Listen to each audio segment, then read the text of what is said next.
नमस्कार, जी बिजनेस पर आपका स्वागत है। आप देख रहे हैं पावर ब्रेकफास्ट। आपके साथ मैं हूं मानसी दवे और भारतीय बाजार के लिए नवंबर सीरीज की एक्सपायरी का आज दिन और सबसे पहले बुलेटिन की शुरुआत विदेशी बाजार के संकेतों को आपको समझाकर कर लेते हैं। उसके बाद विदेशी बाजार के संकेत में कौन से ट्रिगर्स हैं जो इंपॉर्टेंट रहेंगे, साथ ही आज के लिए रणनीति क्या होनी चाहिए, सब कुछ विस्तार से जानेंगे। लेकिन आप देखिए एसजीएक्स निफ्टी सबसे पहले आपके टीवी स्क्रीन पर यहाँ पर आप देखेंगे कि हरे निशान के साथ फिलहाल ट्रेड देखने को मिल रहा है। करीब 42 अंकों की बढ़त देखेंगे। डाउ फ्यूचर्स में भी तेजी के साथ ही यहाँ पर ट्रेड देखने को मिल रहा है। साथ ही हांगकांग के बाजार में भी बढ़त बिल्कुल कायम है। निक्केई में भी 100 अंकों की तेजी आप देखेंगे। बीती रात डाउ में 175 अंकों की गिरावट हमने जरूर देखी। नैस्डैक में करीब 60 अंकों की बढ़त रही। और ध्यान रखिए थैंक्स गिविंग की छुट्टी के चलते अमेरिकी बाजार जो है वो आज बंद रहते हुए दिखेंगे। लेकिन विदेशी बाजार के संकेतों में कौन से ट्रिगर्स हैं जो कि अहम है, क्या कुछ है जिस पर हमें फोकस रखना है, जानने के लिए चलते हैं दीपांशु भंडारी के पास। दीपांशु, गुड मॉर्निंग, बताएं। Good morning Mansi. थोड़ी ठीक ठाक ग्लोबल क्यूज लग रहे हैं, कोई ज्यादा परेशानी नहीं है। एसजीएक्स निफ्टी जैसे कि आप बता रही थी वहां पर भी बढ़त है, फ्यूचर्स भी पॉजिटिव ही ट्रेड दिखा रहे हैं और ज्यादातर एशिया के बाजारों में भी ठीक ठाक ही ट्रेड हो रहा है इस समय, तो कोई ज्यादा परेशानी की बात नहीं है। आज शाम ऑफकोर्स अमेरिकी बाजार बंद रहेंगे और कल हमने देखा कि थोड़े वॉल्यूम्स भी कम थे अमेरिकी बाजारों में। इससे पहले कि मैं अमेरिकी बाजारों का एक्शन बताऊं, एक अहम ट्रिगर्स मार्केट के लिए है जो फेड के मिनट्स आए हैं और मिनट्स के मुताबिक फेड अब ये चर्चा कर रहा है कि आगे जाकर जो इनका एसेट खरीदारी का प्लान है, स्पेशली जिस तरह से ये बॉन्ड्स की खरीदारी कर रहे हैं, उसमें कुछ बदलाव आ सकते हैं। दिसंबर में होने वाली अगली मीटिंग में शायद ये बदलाव हो सकते हैं, ऐसा मार्केट्स अनुमान लगा रहे हैं, क्योंकि मिनट्स में संकेत आए हैं कि फेड अब सोच रहा है कि एसेट खरीदारी स्पेशली बॉन्ड बाइंग में शायद वो बढ़ावा करना चाहेंगे या फिर कुछ ऐसे लॉन्ग टर्म बॉन्ड्स खरीदना चाहेंगे जिससे इकोनॉमी को और सहारा वो दे पाए, क्योंकि इस समय अनुमान है कि स्टिमुलस पैकेज जल्दी नहीं आने वाला है। तो इकोनॉमी को सहारा देने के लिए कुछ अपने बॉन्ड बाइंग प्रोग्राम में फेड चेंजेस कर सकता है और खरीदारी को बढ़ा सकता है, तो ये एक बड़ा क्यू है। साथ ही फेड मिनट से ये भी आया है कि इकोनॉमी की स्थिति से वो खुश हैं कि रिकवरी हो रही है, पर उतनी अच्छी रिकवरी नहीं होनी चाहिए जितना शायद वो अनुमान लगा रहे थे। हालांकि स्थिति अभी संभल गई है, पर जिस तरह से कोरोना के नए मामलों में बड़ा उछाल आ रहा है, आगे जाकर ये फिर से एक चिंता का विषय बन सकता है।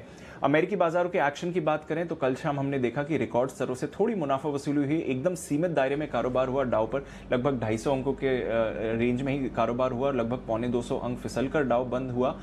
इकोनॉमी से जुड़े सेक्टर्स में हमने जरूर मुनाफा वसूली देखी है, साथ ही स्मॉल कैप्स में भी कल गिरावट आई, पर आईटी शेयर से सहारा मिला और नैस्डैक में आधे % की का उछाल आते हुए हमने देखा है। इसके अलावा जो डेटा आया वो मिला जुला रहा। साप्ताहिक बेरोजगारी के जो दावे आए वो अनुमान से ज्यादा रहे, तकरीबन 7,80,000 के करीब अनुमान 7,30,000 का था। तो पिछले 2 हफ्तों से हम देख रहे हैं कि बेरोजगारी दावों में बढ़त आई है, तो ये एक आगे जाकर चिंता का विषय बन सकता है कि जो लेबर मार्केट की रिकवरी थी वो शायद अब कहीं ना कहीं एक पीक पर पहुंच चुकी है।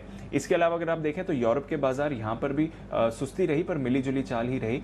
कच्चे तेल यहां पर खरीदारी बरकरार है क्योंकि अमेरिकी भंडारों में अनुमान से ज्यादा गिरावट आते हुए दिखी है। इसके अलावा सोना और डॉलर ये निचले स्तरों से संभले हैं, हल्की सी खरीदारी आती हुई दिखी थी।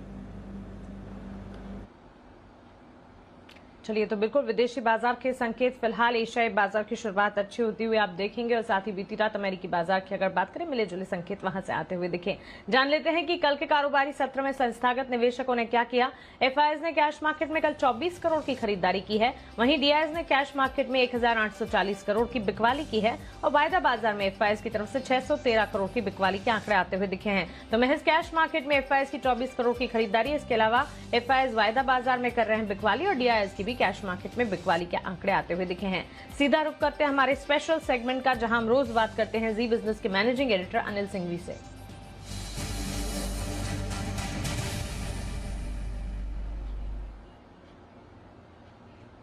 गुड मॉर्निंग अनिल सर, आज निफ्टी और बैंक निफ्टी के लिए कौन से स्तर अहम होंगे?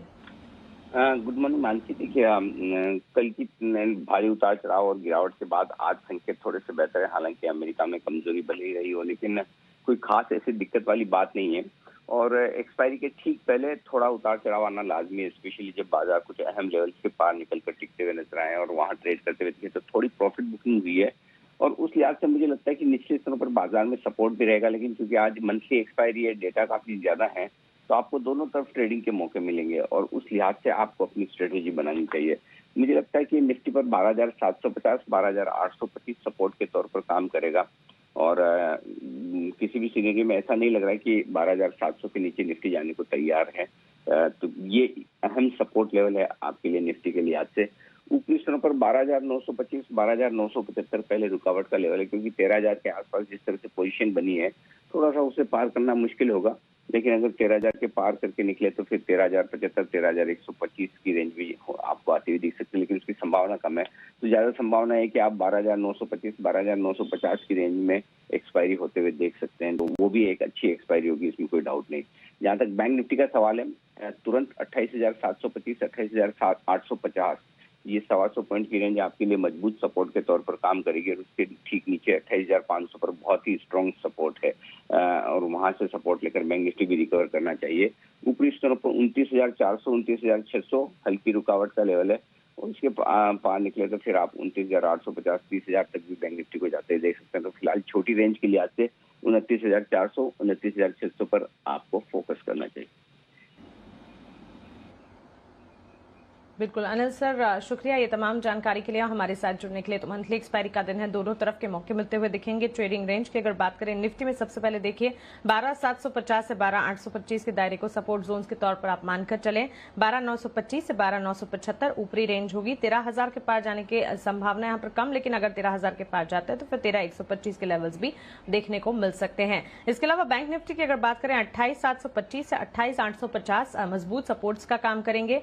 वहीं 29,400 से 29,600 की रेंज को आप ध्यान में रखें। ऊपरी रेंज के तौर पर 28,500 एक स्ट्रॉन्ग सपोर्ट लेवल का काम करेंगे, तो इस पर नजर रखिए। ये राय फिलहाल आपके लिए। लेकिन उतार चढ़ाव रोकने के लिए जारी सर्कुलर में सेबी ने कुछ राहत दी है। क्या है पूरी खबर, जान लेते हैं दीपांशु भंडारी से। दीपांशु, बताएं मार्जिन को लेकर क्या राहत दी गई है मार्केट रेगुलेटर से। तो बात यह है कि मार्च में सेबी ने कई सारे मेजर्स इंट्रोड्यूस करे थे, जिस तरह से उस समय मार्केट की वॉलेटिलिटी चल रही थी। अब कुछ क्लैरिफिकेशन आए हैं, कुछ राहत के मेजर्स आए हैं, पर कुछ मेजर्स ऐसे हैं जो कंटिन्यू करेंगे। कल से ये जो भी रिलैक्सेशंस हैं या जो कंटिन्यूएशन है, ये कल से फिर से लागू हो जाएंगे। तो सबसे बड़ी बात, जो कैश मार्केट में नॉन एफएनओ कैश शेयर्स हैं, जहां पर नए मार्जिन के रूल्स लागू होने वाले थे, अब वो लागू नहीं होंगे। तो ये एक बड़ा राहत का संकेत आते हुए दिख रहा है सेबी की तरफ से। साथ ही मार्केट वाइड पोजीशन लिमिट को लेकर एफएनओ शेयर्स में कुछ जो लिमिट्स थी, उसमें थोड़ी सी ढील दी गई है। पूरी तरह से जो मेजर्स इंट्रोड्यूस करे थे वो वापस नहीं लिए गए, बट थोड़ी सी ढील वहां पर भी आती हुई दिखी है। इसके अलावा अगर आप देखेंगे तो इंडेक्स फ्लेक्सिंग, स्टॉक फ्लेक्सिंग को लेकर, यानी कि जो 15 मिनट के लिए सर्किट लिमिट्स लगाई गई थी एफएनओ शेयर्स में, वो अभी भी कायम रहेंगी। आप देखें तो कुछ मेजर्स हैं जो अभी भी लागू रहेंगे, स्पेशली जो शॉर्ट पोजीशंस को लेकर मेजर्स लगाए गए थे कि स्टॉक हाथ में हुए तो 500 करोड़ से ज़्यादा की आप शॉर्ट पोजीशंस नहीं लेंगे अगर आपके पास वो स्टॉक्स हाथ में नहीं हैं। इसके साथ साथ इंडेक्स डेरिवेटिव्स में जितने भी शॉर्ट पोजीशंस के रिलेटेड मेजर्स थे वो अभी भी लागू रहेंगे आपके लिए। एफएनओ शेयरों के लिए ये जो प्राइस बैंड की फ्लेक्सिंग है, ये सबसे बड़ी बात थी, वो सख्ती अभी भी कायम रहेगी। तो सर्किट लिमिट्स एफएनओ शेयर्स में शॉर्ट पोजीशंस के जो मेजर्स थे वो अभी भी कायम रहेंगे। मार्केट वाइड पोजीशन लिमिट्स के जो मेजर्स आए थे वहां पर थोड़ी सी रिलैक्सेशन दे दी गई है। और सबसे बड़ी बात, जो कैश स्टॉक्स में नए मार्जिन लगने वाले थे वो अब लागू नहीं किए जाएंगे।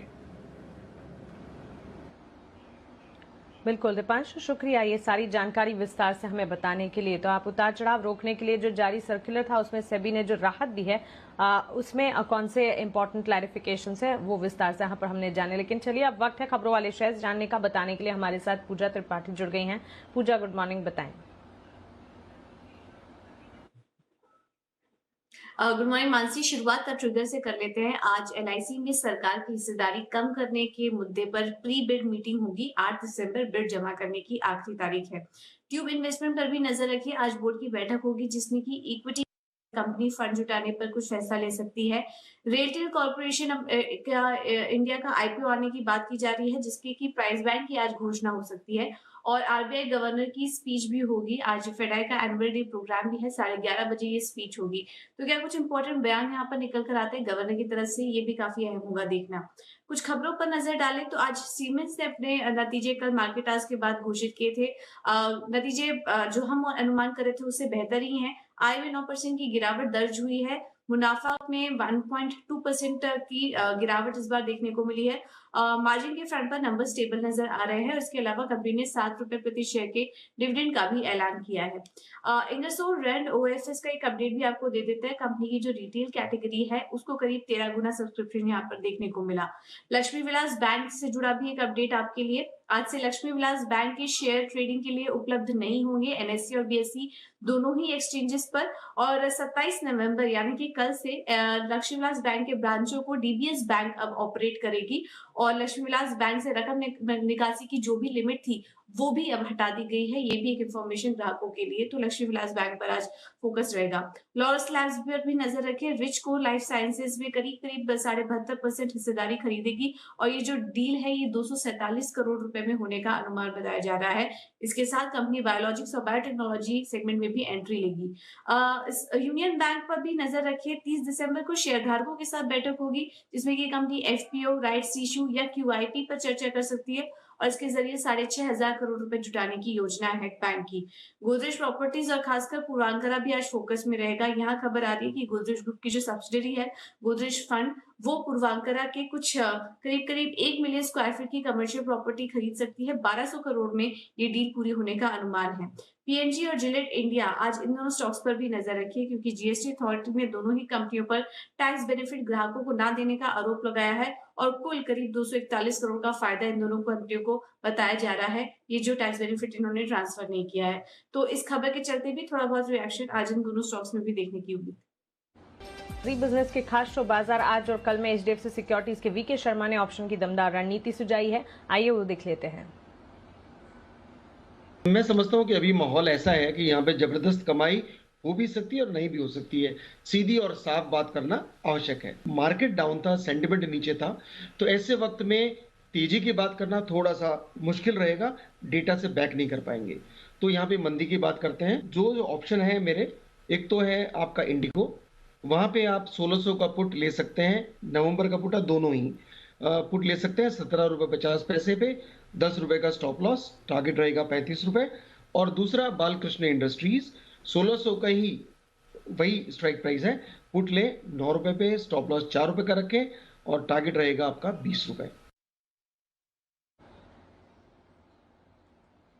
तो वीके शर्मा जी की तरफ से 2 शॉर्ट की पोजीशंस पर स्ट्रैटेजी आती हुई दिखी है। सबसे पहले इंडिगो पर 1600 की पुट खरीदने की राय है। लक्ष्य यहां पर 35 का, स्टॉप लॉस जो है 10 का लगाना होगा। वहीं बालकृष्ण इंडस्ट्रीज 1600 के पुट लगाने की यहाँ पर राय, लक्ष्य यहाँ पर 20 का और साथ ही स्टॉप लॉस जो है 4 का यहाँ पर आपको लगाना है।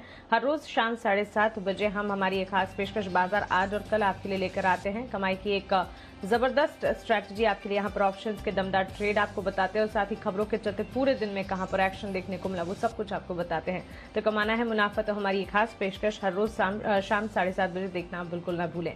चलिए कुछ इंपॉर्टेंट ट्रेडिंग कॉल्स अब आपके सामने रखते हैं। यहाँ पर चॉइस ब्रोकिंग और साथ ही आनंद राठी सिक्योरिटीज की तरफ से कॉल्स आती हुई दिखी हैं। चॉइस ब्रोकिंग की राय भारत डायनेमिक्स लिमिटेड पर है।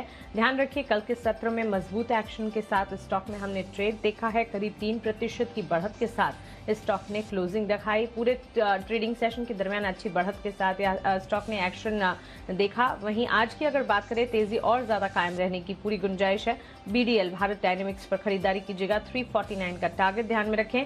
309 का एक स्टॉप लॉस यहाँ पर आपको लगाना होगा। आनंद राठी सिक्योरिटीज की राय पीवीआर पर है। तेजी पीवीआर में जरूर देखने को मिली थी और यहाँ पर आगे चलते हुए खरीदारी की राय ही आती हुई दिख रही है। करीब 2% की बढ़त के साथ कल स्टॉक ने क्लोजिंग दिखाई है 1304 पर और आज टारगेट जो है 1350 के ध्यान में रखते हुए आप खरीदारी का मन बनाकर चल सकते हैं। 1285 1285 का स्टॉप लॉस यहाँ पर आपको लगाना होगा। खरीदारी कीजिएगा पीवीआर और साथ ही भारत डायनेमिक्स पर। अब हमारे साथ मानसजायसवाल.com के फाउंडर मानस जायसवाल जुड़ चुके हैं। मानस गुड मॉर्निंग, स्वागत है आपका जी बिजनेस पर। सबसे पहले आज के लिए इंडेक्स पर आपका नजरिया, मंथली एक्सपायरी का दिन है, आज का ट्रेडिंग सेशन आप कैसे देख रहे हैं? मानसी देखिए, काफी समय के बाद हमने इस तरह का रिवर्सल देखा है मार्केट में। निफ्टी और बैंक निफ्टी में हाई लेवल पे सेलिंग प्रेशर देखने को मिला है, लेकिन फिर भी मेरा समझना है कि ये केवल एक करेक्शन है, कोई बहुत बड़ा डाउनसाइड हमें देखने को नहीं मिलेगा। तो अभी इंतजार करिए कंफर्मेशन का कि यहाँ ये रिवर्सल है या नहीं है। फिलहाल के लिए मैं समझता हूँ निफ्टी पे अभी कोई ट्रेड नहीं लेना है आपको, बैंक निफ्टी में कोई ट्रेड नहीं लेना है। निफ्टी में लॉन्ग साइड पे ट्रेड लेना है अगर 12,950 के ऊपर ट्रेड हो, और शॉर्ट तो आपको तभी करना है जब निफ्टी 12,750 के नीचे चला जाए, वहां पर ट्रेड होने लगे, उससे पहले मैं नहीं समझता कि सेल करना सही स्ट्रेटेजी रहेगी। स्टॉक स्पेसिफिक बात करें तो एक बाय और एक सेल रिकमेंडेशन रहेगा। तो पहला बाय कॉल है मणप्पुरम पे। देखिए मणप्पुरम ने क्लोजिंग बेसिस पे एक ब्रेकआउट दिया है, 165 166 एक रेजिस्टेंस था, उसके ऊपर का क्लोजिंग है और पैटर्न और वॉल्यूम को देख के लगता है कि शायद अब यहाँ पर 177 तक के लेवल देखने को मिलेंगे। तो खरीदारी करें, 162 के स्टॉप लॉस रखें। बिकवाली का कॉल है पीडीलाइट पे। देखिए पीडीलाइट लगातार 1600 के आसपास रेजिस्टेंस फेस कर रहा था और कल 20 डे मूविंग एवरेज नीचे के साइड पे ब्रेक हुआ है। तो उम्मीद करिए कि यहाँ पर अभी और वीकनेस देखने को मिलेगी। 1480 के टारगेट सेट करें, सेल करें और 1581 का स्टॉप लॉस लगाएं। चलिए, तो ये है इंडेक्स पर नजरिया और साथ ही स्टॉक स्पेसिफिक कॉल्स। लेकिन मानस जी, सेक्टर स्पेसिफिक बाजार को अगर समझे, कल के सत्र में सरकारी बैंकों ने सिर्फ बाजार को कुछ हद तक संभालने का काम किया और क्लोजिंग होते होते तो तमाम सेक्टर, तमाम पॉकेट्स में बिकवाली हमने देखी है। सबसे ज्यादा बिकवाली हावी एफएमसीजी, आईटी और साथ ही निजी बैंक क्षेत्र से। फार्मा भी गिरता हुआ दिखा। सेक्टर स्पेसिफिक आज के लिए मूव्स कैसे देख रहे हैं आप? देखिए मानसी, मैं आपको एक बात बताऊं कि पीएसयू बैंकिंग में कुछ साइन दिखे हैं रिवर्सल के। स्पेशली देखिए एसबीआई तो ऑलरेडी चल रहा था, लेकिन जो छोटे बैंक है, पीएसयू बैंक है, वहां पर रिवर्सल के साइन देखने को मिले हैं। मैं समझता हूँ कि अगर नजरिया थोड़ा सा बड़ा है, 2 से 3 हफ्ते का है, तो कैनरा बैंक, पीएनबी जैसे स्टॉक खरीदे जा सकते हैं। और मैं उम्मीद करता हूँ कि यहाँ पर कम से कम 10 से 15% के अपमूव आने वाले 1 से 2 हफ्ते में देखने को मिलेंगे। तो यहाँ पर बिल्कुल नजर रखनी है। हर गिरावट पे आपको पीएसयू में खरीदारी करनी है। डेफिनेटली मार्केट में सेलिंग प्रेशर देखने को मिला है तो आपको स्टॉप लॉस जरूर रखना है। लेकिन ये सेक्टर ऐसा है जहां पर कुछ रिवर्सल के साइन देखने को मिले। बिल्कुल मानस जी, शुक्रिया ये तमाम जानकारी के लिए, सवालों के जवाब देने के लिए, हमारे साथ जुड़ने के लिए। तो इंडेक्स की अगर बात करें, वॉलेटाइल सेशन मंथली एक्सपायरी के चलते देखने को मिल सकता है। इंडेक्स को फिलहाल सिर्फ रिव्यू कीजिए, राय मानस की तरफ से। और स्टॉक स्पेसिफिक मणप्पुरम फाइनेंस में खरीदारी, 177 के टारगेट्स को ध्यान में रखिए, 162 का स्टॉप लॉस लगाना होगा। पिडीलाइन में बिकवाली की कॉल, मानस का ये मानना है 1480 के टारगेट्स देखने को मिल सकते हैं। यहाँ पर स्टॉप लॉस 1581 का आपको लगाना होगा। बिकवाली पिडीलाइट में मणप्पुरम में खरीदारी। अब हमारे साथ एंजल कमोडिटी के डीवीपी अनुज गुप्ता जुड़ गए हैं। अनुज जी, गुड मॉर्निंग, स्वागत है आपका जी बिजनेस पर। सबसे पहले सोने चांदी की चाल, जो लेवल्स पर हम ट्रेड देख रहे हैं गोल्ड सिल्वर में, आपकी राय यहाँ पर क्या होगी? गुड मॉर्निंग मानसी जी। गोल्ड सिल्वर में हम एक रिकवरी देख सकते हैं, क्योंकि कल यूएस का जॉबलेस क्लेम जो है वो काफी डाउन आया था, उससे काफी हद तक सपोर्ट मिल सकता है गोल्ड सिल्वर को। तो गोल्ड में बाय करके चलना चाहिए करीबन 48,300 में। स्टॉप लॉस 47,900 का रहेगा। टारगेट 48,900 49,000 तक हो सकता है। तो गोल्ड सिल्वर हमें लगता है कि 5-6 दिनों की गिरावट के बाद अब एक रिकवरी यहाँ पर देखने को मिल सकती है। बिल्कुल, साथ ही कच्चा तेल 9 महीने की ऊंचाई के पास $48 के ऊपर कायम हम देख रहे हैं। यहाँ से और ज्यादा लेवल्स क्या बढ़ते हुए दिखेंगे? ये पोजीशन इंटैक्ट रहेगी, क्या राय देंगे आप? देखिए क्रूड के अंदर भी ट्रेंड पॉजिटिव है। हमें लगता है कि WTI के लेवल अब जल्दी ही $50 के आसपास और ब्रेंट करीबन $53 तक छू सकता है। तो इंट्राडे के लिए हमें लगता है कि खरीदारी का ट्रेड लेना चाहिए।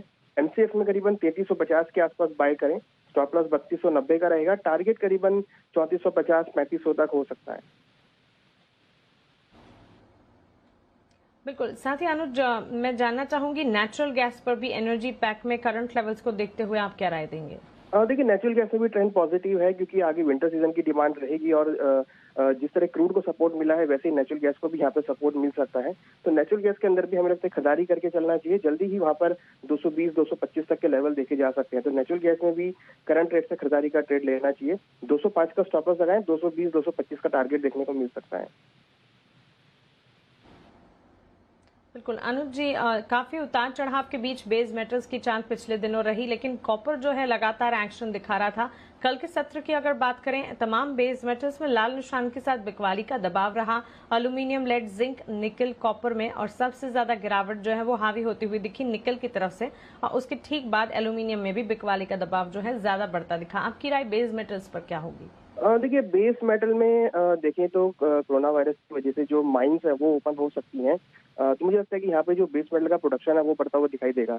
तो जिसकी वजह से हम यहाँ पे कंटिन्यूस एक सेलिंग प्रेशर हायर लेवल्स पे आते हुए देख रहे हैं। मुझे लगता है कि ये समय है अब एक बार प्रॉफिट बुकिंग करने का। जिन्होंने खरीदारी किया हुआ लोअर लेवल से वो प्रॉफिट बुक कर सकते हैं। हमें लगता है कि बेस मेटल में अभी फिलहाल एक प्रॉफिट बुकिंग, एक सेलिंग प्रेशर देखने को मिल सकता है। अगर हम पर्टिकुलर कॉपर की बात करें तो मुझे लगता है कि कॉपर में दोबारा से लेवल 535-530 तक के लेवल दिखा सकता है। तो प्रॉफिट बुकिंग का दौर मुझे लगता है कि बेस मेटल में देखने को मिल सकता है। बिल्कुल अनुज जी, करेंसी पर एक क्विक नजरिया आपका हम जानना चाहेंगे। देखिए करेंसी हमें लगता है कि यहाँ से कुछ डेप्रिशिएट हो सकती है, क्योंकि जिस तरीके से वर्ल्ड मार्केट में भी एक ग्लोबल मार्केट में एक प्रॉफिट बुकिंग देखने को मिली हायर लेवल से, तो रुपया यहाँ से कुछ कमजोर होकर ट्रेड हो सकता है। तो रुपया में डॉलर के अंदर खरीदारी करके चले 74 में, स्टॉप लॉस 73.70 का लगाएं, टारगेट 74.50 तक हो सकता है। मीन्स रुपया डेप्रिशिएट होकर ट्रेड हो सकता है।